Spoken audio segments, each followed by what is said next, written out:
Diga conmigo, disposición de hacer la voluntad de Dios. Porque ahí le va algo bueno. Cada día, hermano, usted se va a parar frente a dos decisiones. ¿Amén? Hacer la voluntad de Dios o hacer su propia voluntad. Amén. Cada día usted va a levantarse y va a toparse con la voluntad de Dios o la voluntad mía. Saulo iba haciendo su propia voluntad. Estaba a gusto con la forma que vivía. Se creía importante, se creía una persona que nadie podía meterse con él, pero estaba actuando en su carne, estaba actuando con odio, estaba actuando con orgullo, estaba actuando con egoísmo. Saulo es el tipo de hombre, hermanos, que siempre dice y presume que él va a hacer lo que quiera hacer, no importa quién se le aparezca. Saulo todos los días hacía su santa y soberana voluntad. Pero ¿cuántos saben que Dios así no funciona? Amén. Ahora, yo no sé cuántos días Saulo andaba persiguiendo la iglesia. La Biblia no dice cuántos días. ¿Verdad que no? Me imagino que era más de un día, o más de una semana, o más de un mes. Imagínense cada día Saulo haciendo lo que él quería hacer, golpeando a los cristianos, llevándolos a la cárcel, sintiéndose muy orgulloso. Imagínese a Dios viendo a Saulo, porque Dios estaba viendo a Saulo, ¿verdad que sí? Y Dios decía, va un día, y pasaba otro día y decía Dios, ¿cuándo? Y pasaba otro día y el Señor decía, van tres. Y así pasaban los días y el Señor decía, te voy a pescar, Saulo.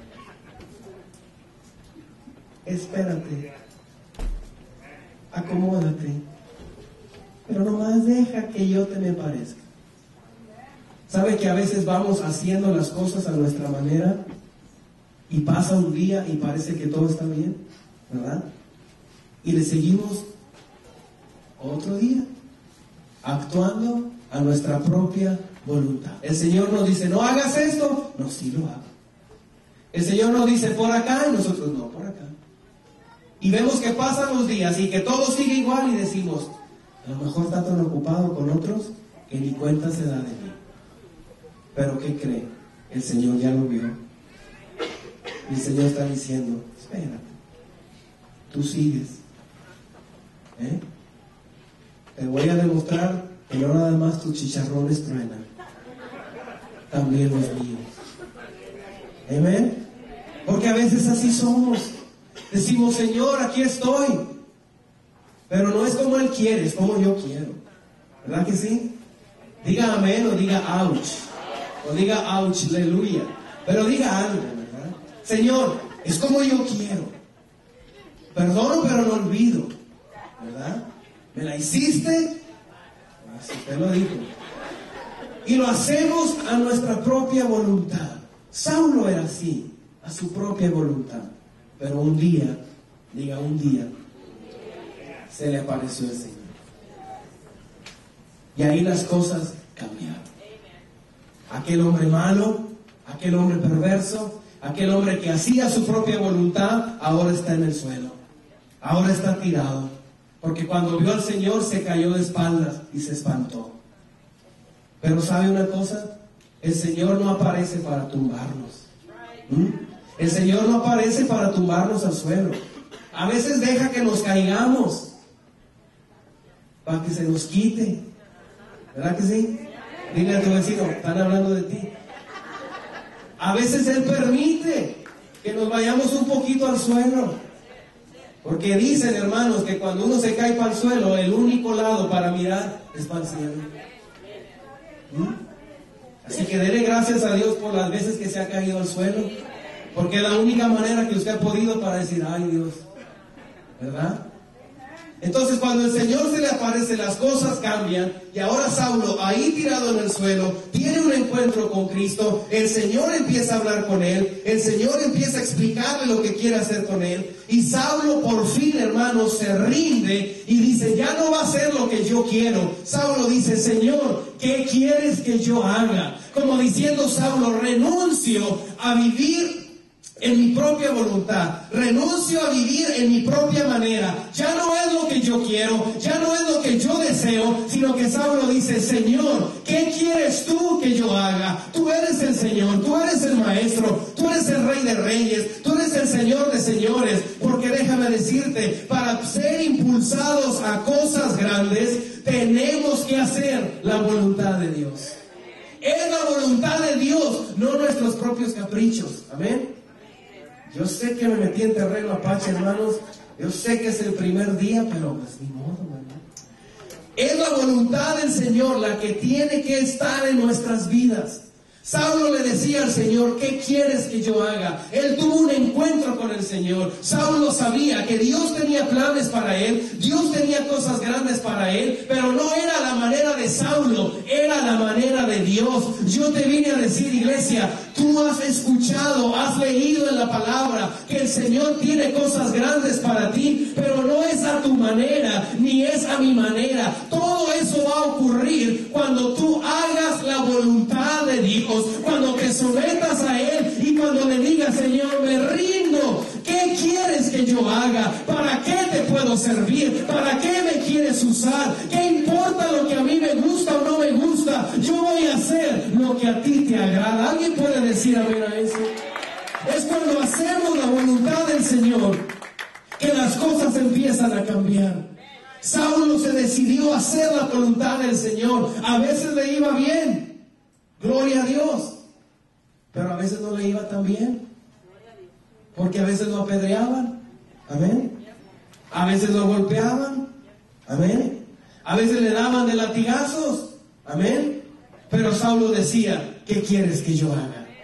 Saulo decía, denle más fuerte, porque esto es lo que quieren que yo haga. Cuando lo apedreaban y lo dejaban como muerto, Saulo decía, yo no me muero de una pedrada, yo me muero si es la voluntad de Dios. Y si no es la voluntad de Dios, así me sepulten bajo estas piedras, yo me voy a levantar, porque yo actúo en la voluntad de Dios, no en la voluntad del hombre. ¿Qué es lo que te quiero decir? Que cuando tú te sujetas a la voluntad de Dios, es Dios el que dirige tu vida y no los demás. Es Dios el que te alimenta y no los demás. Es Dios el que te fortalece y no los demás. Así que ¿qué importa lo que venga? ¿Qué importa lo que pase? Cuando tú estás actuando en la voluntad de Dios, Dios te va a dar la fuerza para seguir adelante, para avanzar, para caminar, y Él te va a ayudar a salir en victoria. Saulo iba a la cárcel, pero estaba haciendo la voluntad de Dios. El barco donde Saulo viajaba hacía naufragio en la mar, pero Saulo iba en la voluntad de Dios. Por eso una de sus últimas palabras, antes que Saulo muriera, Saulo decía, he peleado la batalla, he corrido la carrera, pero luego dijo, he guardado la fe. Porque él mismo escribió, sin fe nadie verá al Señor. Dice, pero yo he guardado la fe. Como diciendo Saulo, yo he actuado haciendo la voluntad de Dios. Hoy es el día, hermanos, para dejar de decirle a Dios lo que Él tiene que hacer. Amén. Y empezar usted y yo a decirle, ¿qué quieres que yo haga? Porque ¿sabe qué es lo peor? Que a veces le decimos al Señor lo que Él tiene que hacer. Amén. Qué bueno que vienen de buenas. A veces le decimos al Señor lo que Él tiene que hacer. Señor, hace esto. Y no es malo. El Señor nos dice, pídeme. Pero también sobre eso está la voluntad de Dios. Así que es el tiempo de decirle, Señor, ¿qué quieres que yo haga? ¿Cuántos creen que Dios tiene cosas grandes para ustedes? ¿Cuántos saben que Dios tiene poder para cumplir eso en sus vidas? ¿Amén? Bueno, pues hay que empezar a decirle, ¿qué quieres que yo haga? ¿Qué quieres que yo haga, Señor? A lo mejor hay que buscarle más en oración, amén. ¿Amén? A lo mejor hay que leer más su palabra, amén. A lo mejor hay que dejar de ver cosas que estamos viendo, amén. De oír cosas que estamos oyendo, de ir a lugares que estamos yendo. A lo mejor es algo que tiene que ver con renunciar a nosotros y empezar a hacer la voluntad de Dios. Así que para ir a grandes alturas tenemos que tener disposición a hacer la voluntad de Dios. Pero número 2, tenemos que exponernos al proceso de restauración. ¿Sabe por qué? Porque a veces usted y yo estamos dañados. Diga conmigo, dañado. No me mire feo, no estoy hablando de un daño cerebral, nada de eso, ¿verdad? Hay cosas que ya no se pueden cambiar, hermanos, ¿verdad? A veces estamos dañados. Y sabe que cuando estamos dañados, a veces Dios no puede trabajar con nosotros. Les los digo esto. Cuando estamos dañados, a veces Dios no puede trabajar con nosotros.